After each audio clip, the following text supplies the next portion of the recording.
Terima kasih Anda bersama kami. Bagi Anda yang baru saja bergabung, kami hadirkan kembali 3 berita utama hari ini. Kebakaran menghanguskan 2 rumah warga di Kota Palembang. Diduga api dipicu kebocoran kompor gas. Komisi Pemilihan Umum Kabupaten Ogan Komering Ulu Selatan menerima 3.400 kotak suara untuk didistribusikan ke sejumlah TPS. Pemerintah Desa Prabu Menang budidaya sayur selada untuk roda perekonomian desa.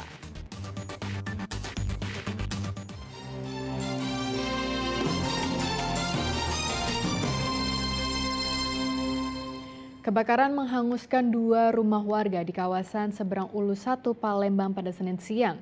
Diduga api dipicu kebocoran kompor gas dari rumah salah satu seorang warga yang sedang memasak.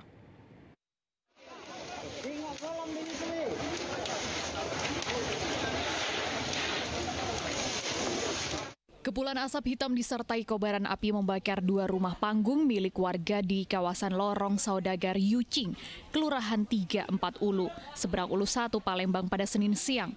Bangunan rumah yang terbuat dari kayu membuat api sulit dijinakkan. Dibantu warga, petugas damkar berupaya memadamkan api agar tidak menjalar ke lokasi sekitar. Berdasarkan keterangan saksi mata, api pertama kali terlihat dari rumah milik warga bernama Ciima. Api pun membesar sehingga membuat warga sekitar panik. Meski belum diketahui pasti penyebab terjadinya kebakaran, namun ada dugaan api berawal dari kebocoran kompor gas yang ditinggal pergi pemiliknya saat sedang memasak. Api dari bawah kayaknya, belum tahu gitu. Rumah siapa itu, Pak? Rumah Ciima. Ciima. Ciima. Kita lihat api sudah besar gitu, Pak? Iya, tahu-tahu sudah besar api itu. Dari atas atau di bawah itu, Pak? Dari bawah. Mungkin apa dia masak ninggal ke kompor, belum tahu. Belum tahu, Pak, ya? Pastinya. Sempat suara ledakan nggak, Pak, terdengar? Gimana? Sempat ada suara ledakan nggak? Ledakan. Oh, nggak ada. Nggak ada ledakan, ya? Cuman ini, Pak, ya? Cuma langsung yang berkenal, memang material tuh rapuh semua. Seorang warga mengalami luka bakar akibat musibah ini langsung mendapat pertolongan dari tim medis petugas PMI. Sementara api baru dapat dipadamkan setelah petugas menerjunkan 6 unit mobil pemadam ke lokasi kebakaran. Didi Ruwansyah melaporkan dari Kota Palembang. Komisi Pemilihan Umum Kabupaten Ogan Komering Ulu Selatan menerima logistik pemilu tahap pertama. Adapun logistik yang diterima kali ini berupa 3.400 kotak suara. Logistik pemilu ini nantinya akan didistribusikan ke 1.300 lebih TPS.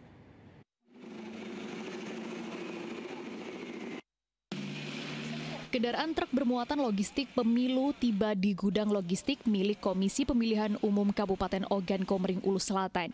Muatan itu berisi 3.400 kotak suara. Penerimaan logistik yang kali pertama ini diterima KPU Komering Ulu Selatan serta disaksikan Bawaslu Ogan Komering Ulu Selatan serta Polri. Tim logistik KPU Kabupaten Ogan Komering Ulu Selatan kemudian langsung memeriksa surat jalan yang dibuat oleh pihak produsen. Sementara sisa logistik pemilu yang tersisa akan segera menyusul pada tahap 2 yang jadwalnya belum diketahui. Keseluruhan ada 3.400 pieces.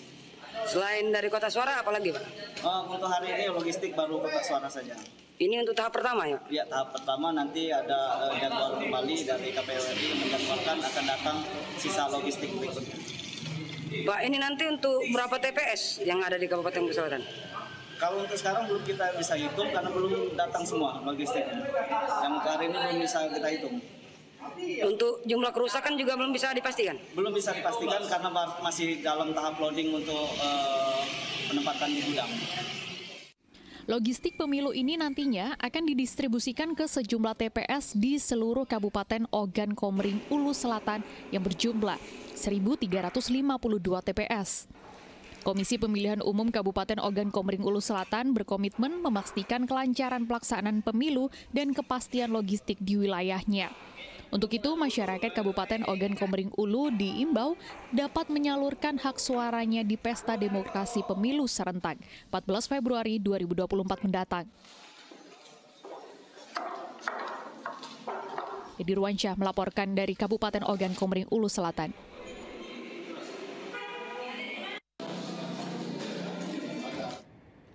Pemerintah Desa Prabu Menang, Kabupaten Pali menggalakkan budidaya sayur selada dengan sistem hidroponik. Mereka juga membangun greenhouse atau rumah hijau untuk menggerakkan roda perekonomian setempat. Budidaya sayur selada hidroponik. Ya, kegiatan ini dipilih pemerintah Desa Prabu Menang, Kecamatan Panukal Utara, Kabupaten Pali, untuk mengembangkan sistem pertanian modern dan berkelanjutan. Budidaya sayur selada hidroponik dinilai sebagai usaha yang memiliki keuntungan dan berpotensi besar. Untuk mengembangkan budidaya tanaman hidroponik ini, pemerintah desa bahkan membangun sebuah greenhouse atau rumah hijau dengan menggunakan anggaran desa tahun 2023. Pembangunan greenhouse ini untuk melindungi tanaman dari kondisi tertentu. Meski berusia kurang dari 1 tahun, namun tanaman selada hidroponik ini sudah 3 kali panen. Uang hasil penjualannya pun dimasukkan ke kas desa untuk membangun Desa Prabu Menang.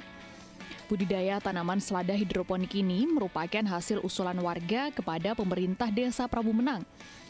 Selain penggunaan air jauh lebih sedikit, tanaman hidroponik tidak menggunakan lahan yang luas dan tidak membutuhkan pencahayaan yang banyak.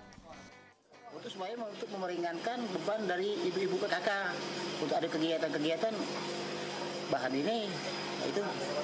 Pak, untuk material pembuatan ini mungkin terbilang mahal ini Pak. Mungkin berapa biaya yang kita kocek yang kita keluarkan untuk membuat seperti ini Pak? Kira-kira lah, ya, tidak terlalu jauh mahal lah. Jadi ini udah pernah panen atau gimana? Sudah 3 kali panen. Nah, untuk hasil dari panen itu kemana kita? Ini untuk perkembangan untuk dari desa, untuk masuk dana desa itu di kas desa. Diharapkan melalui budidaya hidroponik ini dapat menggerakkan roda perekonomian warga setempat. Dedi Ruansyah melaporkan dari Kabupaten Pali. Meski di balik jeruji besi, ratusan narapidana rutan kelas 1 Pakjo Palembang mengikuti kegiatan peringatan Maulid Nabi Muhammad pada Sabtu pagi lalu. Kegiatan ini penuh kemeriahan dan penghayatan terhadap kecintaan kepada Rasulullah. Meski di balik jeruji besi, ratusan narapidana rutan kelas 1 Pakjo Palembang turut memperingati hari kelahiran Nabi Muhammad SAW 1445 Hijriah pada Sabtu pagi lalu. Ratusan warga binaan dengan khusyuk membaca sholawat dan bacaan ayat-ayat suci Al-Quran di Masjid At-Taubah. Tema peringatan Maulid Nabi kali ini menumbuhkan kembali rasa cinta kepada Rasulullah SAW. Dalam kegiatan ini juga Ustadz Rino Anugrah Pratama mengajak para warga binaan untuk meneladani ajaran Nabi Muhammad.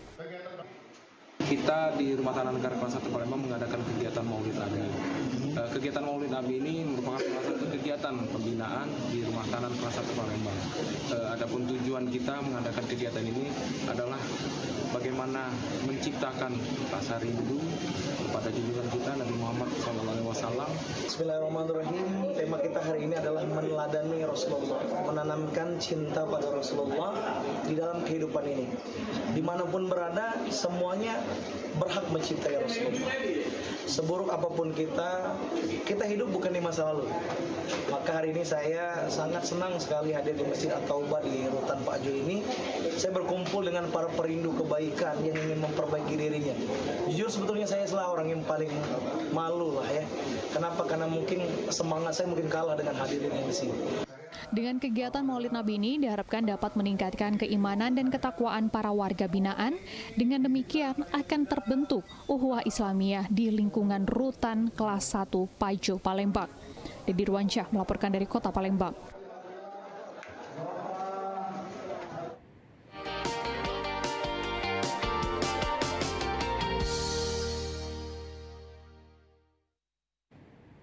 Laporan tersebut mengakhiri berita Palembang hari ini. Saya Ciara Caniago berterima kasih atas perhatian dan kebersamaan Anda.